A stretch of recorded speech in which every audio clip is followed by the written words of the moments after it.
जिस सारा दिन गर्मी पड़ रही थी, इंसान जानवर हैवान सभी हाँफ रहे थे। घर से बाहर निकलना तक दुश्वार था, मगर शिहाब भाई अपना सफर जारी व सारी रखे हुए थे। शिहाब भाई के साथ साथ चलने वाले पुलिस एहलकार बार बार उन्हें रुकने का बोल रहे थे, मगर वो एक अलग सी कैफियत में एक अलग से एहसास के साथ आगे बढ़ते चले जा रहे थे। लेकिन सबने अचानक से एक अजीब सा मंजर देखा। उस वक्त दोपहर का वक्त था कि अचानक से तेज हवाएं चलने लगी और एकदम से काली बदलियां उठना शुरू हो गई थी। थोड़ी ही देर में बादलों का काफिला झूमता हुआ आ पहुंचा। देखते ही देखते घनघोर घटाएं पूरे आसमान पर छा गई थी और दरख्तों की शाखें लहराने लगी थी। शिहाब भाई और उनके साथ मौजूद पुलिस एहलकार ये सब मंजर देखकर सख्त हैरान और परेशान हो चुके थे कि अचानक से भला कैसे मौसम बदल गया। कुछ देर पहले तो सख्त गर्मी थी और बादलों का नामो निशान तक न था। खैर, सब खुश थे, गर्मी खत्म हो चुकी थी और ठंडी हवाएं चलना शुरू हो चुकी थी। मगर अब अचानक से बादल भी बरसना शुरू हो चुके थे और बादल भी ऐसे बरसे कि हर तरफ पानी ही पानी हो चुका था। शिहाब भाई रुकना तो नहीं चाहते थे, मगर मौसम बहुत ज़्यादा खराब हो चुका था। उस वक्त वो पहाड़ी इलाके से गुजर रहे थे जहां पर सफ़र जारी रखना थोड़ा मुश्किल था, क्योंकि पहाड़ों में अचानक से पानी निकलना शुरू हो जाता है और दरख्तों के गिरने का भी खतरा रहता है। सब लोग बुरी तरह से भीग चुके थे और इधर बारिश ने भी तेजी पकड़ ली थी। शिहाब भाई अब सफर जारी नहीं रख सकते थे, यहीं किसी करीबी गांव में कयाम कायम कर लेते हैं। वैसे भी शाम होने वाली है।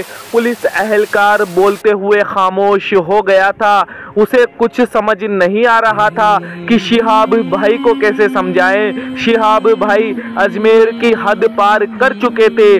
शिहाब भाई को भी अब लगने लगा था कि सफर जारी रखना अब मुश्किल है। शिहाब भाई ने कहा, ठीक है, करीबी गांव की तरफ चलते हैं। ये सुनते ही तमाम लोग गांव की तरफ बढ़ने लगे। बड़ी मुश्किल से वो आगे बढ़ पा रहे थे। चलते चलते काफी अंधेरा भी हो चुका था। तभी उन्हें कुछ दूरी पर एक गांव नजर आया। झोपड़ियों के अंदर से टिमटिमाती रोशनी जिंदगी का पता दे रही थी। जैसे ही वो गांव के अंदर पहुंचे, एक गांव वाला भागता हुआ उनकी जानिब बढ़ने लगा।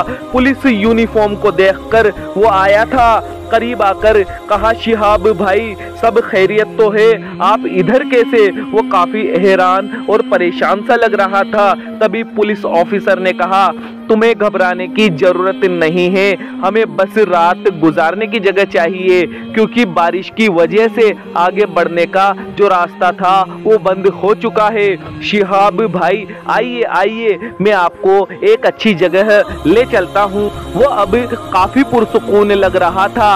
कुछ ही देर में वो उन सबको एक कमरे में ले आया। ताला खोलकर कहा कि मास्टर जी का कमरा है।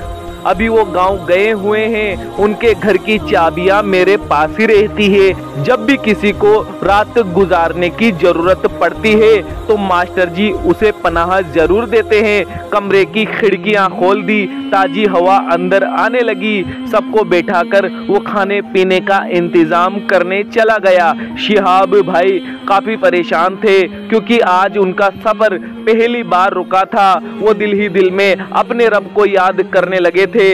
बारिश अभी भी रुकने का नाम नहीं ले रही थी। तभी एक आदमी उन सबके लिए खाना लेकर आ चुका था।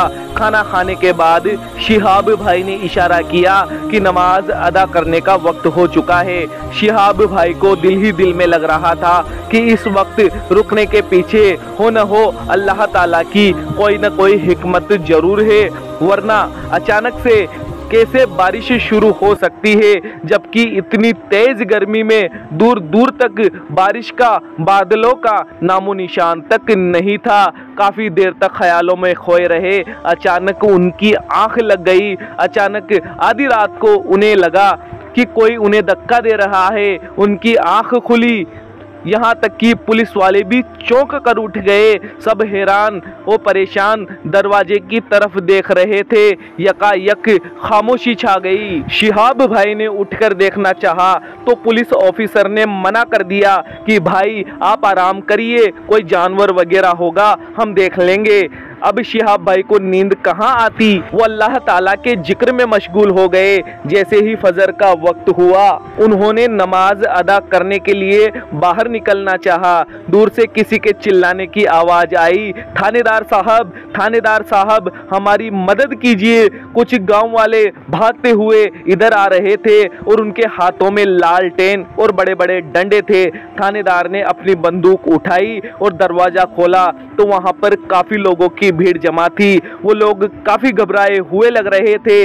बारिश थम चुकी थी। शिहाब भाई भी अंदर से बाहर निकले। पुलिस ने कहा भाई आप अंदर ही बैठे, हम जायजा लेकर आते हैं। शिहाब भाई ने पूछा क्या हुआ, आप इस कदर घबराए हुए क्यों हैं? तभी एक गांव वाला बोला कि भाई बात ही कुछ ऐसी है, ऐसा मंजर आज से पहले हमने जिंदगी में कभी नहीं देखा। उसने आगे कहा कि जब रात के वक्त में मैं अपनी बकरियों को देखने बाड़े में गया तो क्या देखता हूँ कि बाड़े में एक शेर खड़ा है। और सबसे बड़ी हैरानी की बात तो यह है कि आज तक किसी ने हमारे इस इलाके में जिंदगी में कभी शेर नहीं देखा।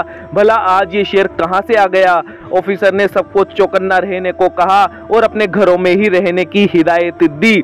शिहाब भाई ने कमरे में ही नमाज अदा की और उसके बाद उनके दिमाग में यही चल रहा था कि आखिर शेर आया कहाँ से, और आया तो आया, फिर उसने बकरियों को कुछ नुकसान क्यों नहीं पहुंचाया। इसी ख्याल के चलते उनका दिल बार बार तेजी से धड़क रहा था और वो इसी सोच में डूबे हुए थे। धूप निकल चुकी थी, बादल छट चुके थे, इसीलिए शिहाब भाई ने अपना सफर शुरू करने का इरादा किया। पुलिस ऑफिसर ने मना किया कि अभी हम फॉरेस्ट डिपार्टमेंट को इतला कर देते हैं, उसके बाद सफर शुरू करेंगे। शिहाब भाई ने कहा कि अगर मेरी मौत इस शेर की वजह से लिखी है तो उसे कोई टाल नहीं सकता सिवाय अल्लाह के, इसलिए मैं सफर बंद नहीं करूंगा। पुलिस वाले अपने स्तर पर ही शेर की तलाशी करने लगे लेकिन कहीं पर भी उन्हें शेर नजर नहीं आया। उन्होंने आगे का सफर शुरू करने का फैसला किया। इसी दौरान जोहर का वक्त हो गया। अब शिहाब भाई ने जोहर की नमाज अदा करने का फैसला किया। एक ऊंची जगह पर जा नमाज बिछाई, नियत बांध ली। तभी वहां पर एक शेर दहाड़ता हुआ आया। जी हाँ दोस्तों, एक शेर वहां पर आ चुका था और शिहाब भाई की तरफ बढ़े जा रहा था। तमाम लोग खौफजदा हो चुके थे। पुलिस वालों को भी घबराहट हो रही थी और इसी घबराहट में एक पुलिस वाले की बंदूक नीचे गिर गई।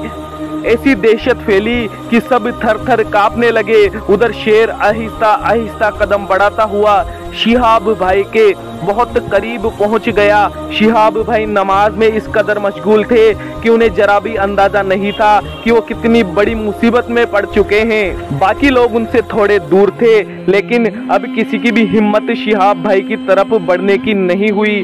पुलिस वालों ने बड़ी मुश्किल से अपनी बंदूक उठाई, उसकी तरफ शेर की तरफ निशाना लगाना चाहा लेकिन शेर शिहाब भाई के इतना ज्यादा करीब पहुंच चुका था कि अगर गोली चलती तो शिहाब भाई को लग सकती थी। शिहाब भाई ने जैसे ही सलाम फेरा तो शेर उनके करीब बैठा हुआ था।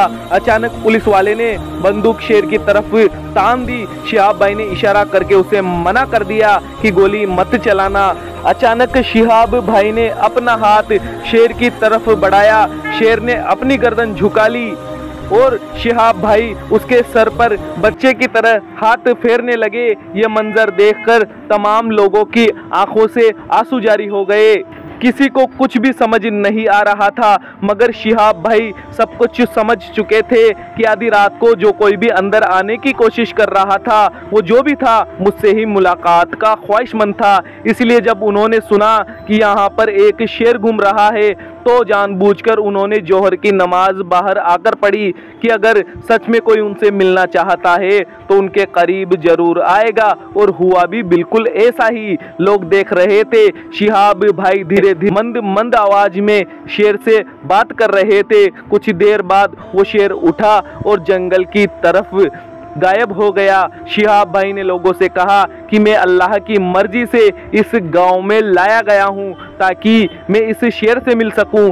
शिहाब भाई ने आसमान की जानिब सर उठाया और कहा कि बेशक वही अल्लाह है जो हर चीज़ पर कादिर है। और आप लोगों ने क्या कहा कमेंट सेक्शन में ज़रूर बताइएगा।